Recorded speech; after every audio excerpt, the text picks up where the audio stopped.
Welcome back, everybody. This is your Captain Mog speaking. We are playing another episode of our Kerbal Space Program campaign mission, I guess you might call it. Campaign, I guess you might call it. It's not just a mission. We're going to be bringing up a new module up to our current space station up above Kerbin in this one, trying to fulfill, and actually, this is the space station we're going to be bringing it to.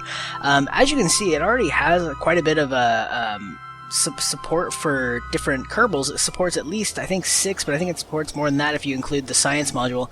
Our contract entails that we need to launch up a new station that supports at least 5 Kerbals. So what I've done this time has actually been, I've stripped away a lot of the stuff. We're bringing up a single capula module that supports 1 unit, because that's one of the other stipulations, is we need that piece right on top there. You can see it, as well as a few other features, but the current station actually already supports that, so we're going to be bringing this one up. We got some new parts on here as well, including some of the things like thermal radiators and things like that that are part of some of the newer updates that I've actually never really had before, including some bigger solar arrays that are going to be coming up on this one as well. So we're going to be bringing this up and hoping that it actually will fill that need and make all of our contract obligations fulfilled. So popping off our first set of rocket thrusters there, you can see it's a little bit different design. These adapters, you might call them, the ones that go from 2.5 to the 1.25 size, actually do hold fuel, so it's kind of one of those nice things. We're dropping off that last set of our asparagus staging. We are at our final rocket at about the, can I read that? Is it at about the 23? I want to say 23 kilometers up. It's hard to read in this preview window, I'll be honest, but we're definitely pushing our way up into the atmosphere at this point. Actually, that might be a bit higher. That might be the 47s, I think. 48? I can't really read it. Pushing it up. This is definitely one of the first designs I've done for this rocket. It's a little smaller, but I built it small so we'd save a bit more on our contract costs for this shuttle, and hopefully actually be making a net profit once we complete this objective, which with this build we should be making a little under 100,000, I think, total. We've already been paid up a bit. This rocket took a little more than our initial put forth advance for the contract, so we are getting the return once we complete it. But as you can see, we're pushing up that apoapse, getting ready to start doing our burn. We're up at about a little shy of 100 kilometers at this point, and well outside of the atmosphere and into orbit, so long as we can complete our orbit. Getting our node set up to make that final burn, adjusting our rocket into the proper heading, using up some of that RCS that I almost always forget to use and way too conservative with. I friggin' never use that stuff when I load it up. Doing our burn here, burning out, and we are just about out of fuel on this stage. Separation, and you can see the final stage of this rocket, the final bit that's going to be joining up with the station. You may notice we've got 2 docking ports. That's to maintain some expandability on our station once we get up there, making sure that with every port that we take up, docking port, we're also adding another one to make that station a bit more expandable if we need to bring up more modules in case we get another contract for putting a station up in Kerbin orbit. Coming up here, we're in our orbit and getting closer to our station rendezvous here. You can see it just there in the distance, kind of realigning ourselves, moving in closer, and starting to use our RCS thrusters almost exclusively at this point. Though we are still, at this point we've disabled our engines, so we're only on RCA thrusters. Opening up our docking ports as we get in close to the final approach here. Coming in. Got our lights going, so you guys should hopefully be able to see. Now that's another thing. Joseph Shortall, you mentioned something previously on one of the comments that I should use the ambient light mod. I installed it, but apparently even at that point it was outdated, unfortunately, and it looks like, last I checked, it hadn't been quite updated, which would explain why I wasn't able to get it to work. So my apologies there. I did try that one out, so don't feel like I just ignored that, hopefully. We've got the dock set up here, turning off RCS and SAS, having that magnet finally pull us into the connection there. We are officially docked, and that did in fact complete our contract. So expanding a current station will meet some of the requirements and needs of these contracts, so you don't have to spend as much getting a fully fledged station up each time you get a contract. As long as you can set up a rendezvous and get enough of the materials you need for that, you should be all set to go. Deploying our new solar panels out here, the big, large ones that gain us a lot more electricity. Not that we necessarily need it on this station, to be honest, but it is kind of nice to have that, as well as the nice extra reserve of RCS in that big tank. That's all set to be used now. We've got plenty of fuel up here. This is pretty much ready to go for using for a waypoint, a refueling station.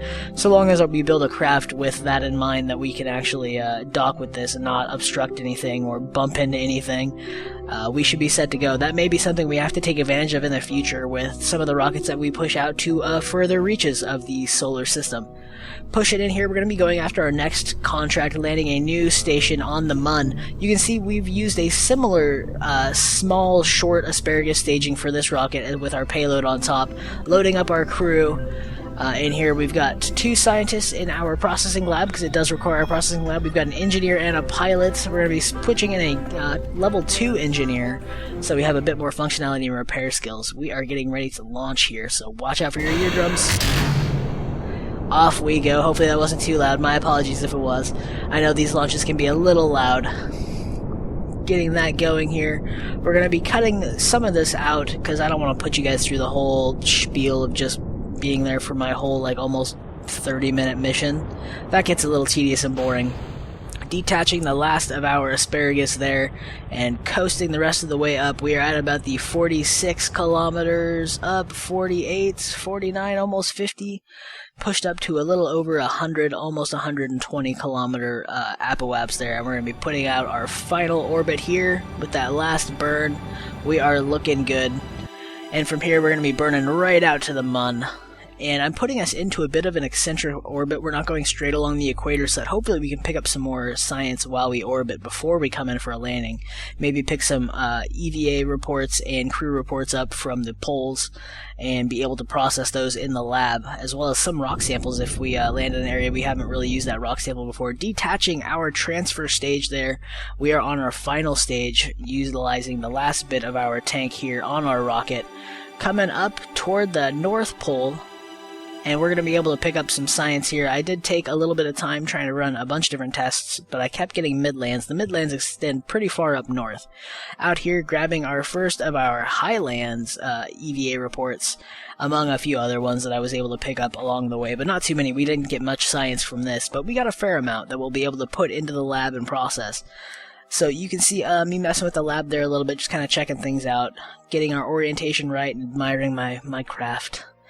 You can see me filling up some electricity here. I had to do an extra orbit here because I ran out of electricity when trying to do some of the maneuvers to get ready to burn and come in for landing, because I ran out of electricity. I was in the dark side of the moon, wasn't really paying attention, not having my solar panels out and collecting electricity while we were doing our initial passes, so I didn't get to refuel it, but we're good to go here, dropping our periaps down to about the 5-ish K, but we're going to be using that to do a close skim and then coming in for our final burn. Coming back up, we also picked up some stuff on the South Pole there, some science data that we'll be able to process, and I'm hoping that will count toward another one of our contracts to collect science from orbit around the Mun. We're going to be landing and sending it back after processing it and hopefully making it worth a bit more science return without having to bring our craft home.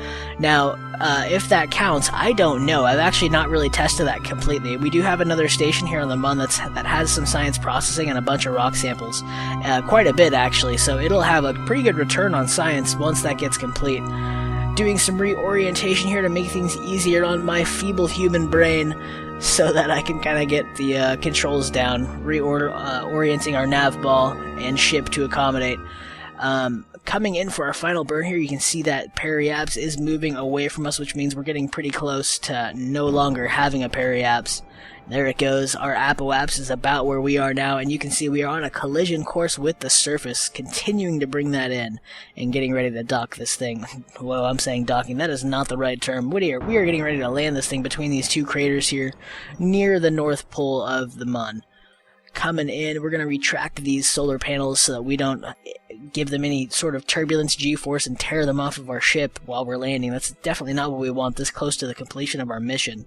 At the very least, even if we don't get some of that science data returned from our contract, we'll at least have some of the contract completed for actually landing this new station here with the lab and everything. We are getting a little light on fuel, but we do have a docking node on top of this thing. If we bring in another light ship, we may be able to refuel this thing and get it out to orbit and back to the Mun station to bring these guys home sometime. Bit of an awkward landing here on the slant. definitely pushing back toward the top of the nav ball to hopefully stabilize ourselves while we didn't use much of the RCS that we had on here. I did leave a little bit of tanks on here if need be. Thankfully, we didn't need them. We're going to deploy back out these wings. I say wings, they are solar sails, getting ready for this thing to make its start on processing some of this stuff within the lab, some of our science data we've collected. It needs a lot of electricity when you process things in the lab, so unfortunately, because I didn't have much batteries on this thing, we got the 2 up top by the docking node there, you can see, but nothing really above and beyond that. We don't have enough to last us through the night, so we can't continuously process data. Wow, I almost hit that solar sail, didn't I? Solar panel. Bring in our Kerbal down here to the surface to collect a quick rock sample to bring up into the lab to give them some more stuff to work on. We got something here, not a whole heck of a lot to be quite honest, just a bit, but we're going to go ahead and grab that data. Also going to try to take a little bit more of a EVA report out there, but we didn't really get much because it was on the surface. Depositing that data right into the science lab there for them to work on, the 2 scientists we brought along. I do have that ore surface mining equipment there on our pod that you may have just noticed, and we're going to be using that soon enough to hopefully get a scan of the surface, or at least aid in getting a scan of the surface. We'll need another scanner up in orbit, I think, to get a complete view. But this mission was a success. You can see it there completed. We got the new station here on the surface, so that was good to go. And we're going to be starting that process of running this data. Process in the lab, get a little bit of extra return, process as much of the stuff as we possibly can. Even that last one, it wasn't seem like it was worth much, but we're going to be using it. Getting that stuff going. Soon enough, once that stuff completes, it'll be worth direct science. We'll be able to transmit directly back to our space center and utilize that way to spin on new parts, unlocking new bits of the tree. But we have 2 missions complete there. I hope you guys have enjoyed this episode. Thank you so much for watching. This has been your Captain Mog speaking. If you have liked what you've watched or learned something new, click that like button. I'd really appreciate it. And of course, share this with your friends. Give it a like. Drop a comment below. I really don't do much self-promotion, so you and your friends watching this video is really the only way I grow my audience, and I really do appreciate every one of those I get from you guys. Thank you so much for watching. We will see you next time. Cheers.